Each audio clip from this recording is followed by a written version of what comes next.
Assalamualaikum. Halo teman-teman semua. Perkenalkan, nama saya Anastasia Putri Pratama. Saya adalah mahasiswa Universitas Singapura Bangsa Karawang, Fakultas Ilmu Sosial dan Ilmu Politik, jurusan Ilmu Pemerintahan. Video ini saya buat untuk memenuhi tugas mata kuliah Birokrasi Pemerintahan. Dosen pengampu mata kuliah tersebut adalah Ibu Dewi Nur Azizah, SIP, MA. Dalam video ini, saya akan membahas mengenai peran, fungsi, serta tujuan dari birokrasi pemerintahan. Sebelum kita membahas mengenai peran, fungsi, dan tujuan dari birokrasi pemerintahan, tentunya kita perlu mengetahui apa sih birokrasi pemerintahan itu. Birokrasi merupakan suatu prosedur yang efektif dan efisien yang didasari oleh teori dan aturan yang berlaku serta memiliki spesialisasi sesuai tujuan yang telah disepakati dalam sebuah organisasi atau instansi atau lembaga pemerintah. Pemerintahan adalah sekumpulan individu yang mengelola kewenangan-kewenangan, melaksanakan kepemimpinan dan koordinasi pemerintahan serta pembangunan masyarakat dari lembaga-lembaga di mana mereka ditempatkan. Pemerintahan merupakan organisasi atau wadah orang yang mempunyai kekuasaan dan lembaga yang mengurus masalah kenegaraan dan kesejahteraan rakyat dan negara. Jadi, dapat disimpulkan bahwa birokrasi pemerintahan adalah suatu organisasi pemerintahan yang terdiri dari bagian-bagian struktur yang mempunyai hubungan satu sama lain dan juga memiliki fungsi, peran, dan kewenangan dalam melaksanakan pemerintahan dalam rangka mencapai suatu visi, misi, tujuan, dan program yang telah ditetapkan. Dalam pelaksanaan birokrasi, tentunya peran birokrasi sangat diperlukan untuk menjalankan aturan dan pelayanan di masyarakat. Berikut beberapa peran birokrasi. Yang pertama, menjalankan fungsinya sesuai dengan tujuan pemerintah. Kedua, melaksanakan program dan kegiatan dalam rangka mencapai visi dan misi pemerintah dan negara. Yang ketiga, memberikan pelayanan publik kepada masyarakat. Yang keempat, melaksanakan pembangunan yang profesional dan merata.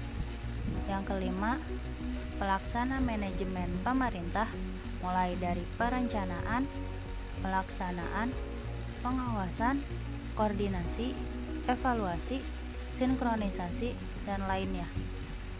Yang terakhir, berperan sebagai penghubung antara pemerintah atau negara dengan masyarakat umum.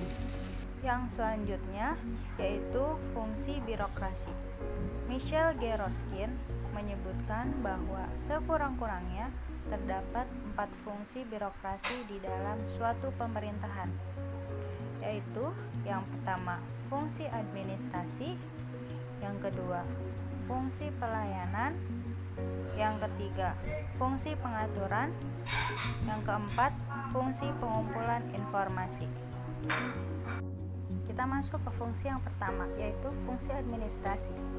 Fungsi administrasi dimaksudkan bahwa fungsi sebuah birokrasi adalah mengimplementasikan undang-undang yang telah disusun oleh legislatif serta penafsiran atas undang-undang tersebut oleh eksekutif.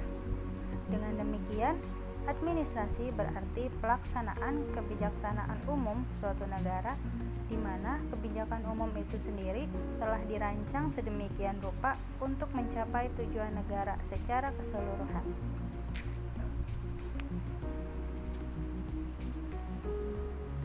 Yang selanjutnya yaitu fungsi pelayanan. Birokrasi sesungguhnya diarahkan untuk melayani masyarakat atau kelompok-kelompok khusus. Contoh yang bagus dari hal tersebut adalah Badan Meteorologi dan Geofisika atau BMG di Indonesia, yang dimana badan tersebut ditujukan demi melayani kepentingan masyarakat yang akan melakukan perjalanan atau mengungsikan diri dari kemungkinan bencana alam untuk batas-batas tertentu. Beberapa korporasi negara seperti PJKA atau Jawatan Pos dan Telekomunikasi juga menjalankan fungsi public service ini.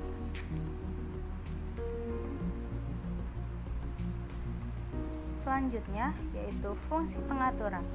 Fungsi pengaturan dari suatu pemerintahan biasanya dirancang demi mengamankan kesejahteraan masyarakat. Dalam menjalankan fungsi ini, badan birokrasi biasanya dihadapkan antara dua pilihan, kepentingan individu dan juga kepentingan masyarakat banyak. Badan birokrasi negara biasanya diperhadapkan kepada dua pilihan tersebut. Yang terakhir yaitu fungsi pengumpulan informasi. Informasi dibutuhkan berdasarkan dua tujuan pokok. Apakah suatu kebijaksanaan mengalami sejumlah pelanggaran atau keperluan membuat kebijakan-kebijakan baru yang akan disusun oleh pemerintah berdasarkan situasi faktual. Oleh sebab itu, badan birokrasi yang menjadi ujung tombak pelaksanaan kebijaksanaan negara tentu menyediakan data-data sehubungan dua hal tersebut. Misalnya, pemungutan uang yang tidak semestinya atau pungli ketika masyarakat membuat SIM atau STNK tentunya mengalami pembengkakan. Pungli tersebut merupakan pelanggaran atas idealisme administrasi negara. Oleh sebab itu harus ditindak. Dengan ditemukannya bukti pungli, pemerintah akan membuat prosedur baru untuk pembuatan SIM dan STNK agar tidak memberi ruang bagi oknum birokrasi berkesempatan melakukan pungli.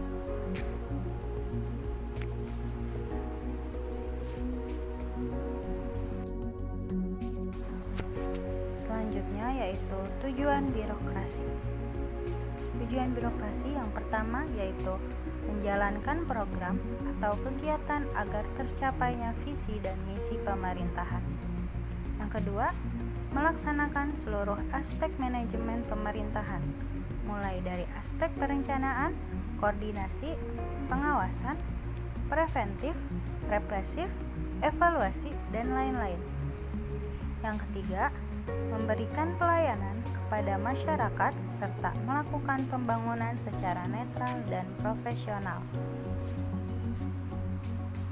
Yang keempat, memberikan kemudahan bagi masyarakat untuk mengakses setiap layanan dan perlindungan. Yang kelima, memberikan jaminan atas keberlangsungan sistem pemerintahan pada suatu negara. Yang keenam, mendukung, mempermudah, mempercepat, meningkatkan efektivitas serta efisiensi pencapaian dari berbagai tujuan pemerintah.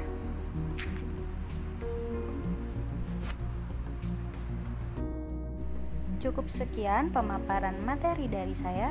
Bila ada salah kalimat dalam penyampaian materi, mohon dimaafkan. Dan terima kasih kepada semua teman-teman yang sudah menonton video ini sampai selesai. Semoga video ini bisa bermanfaat bagi kita semua. Wassalamualaikum warahmatullahi wabarakatuh.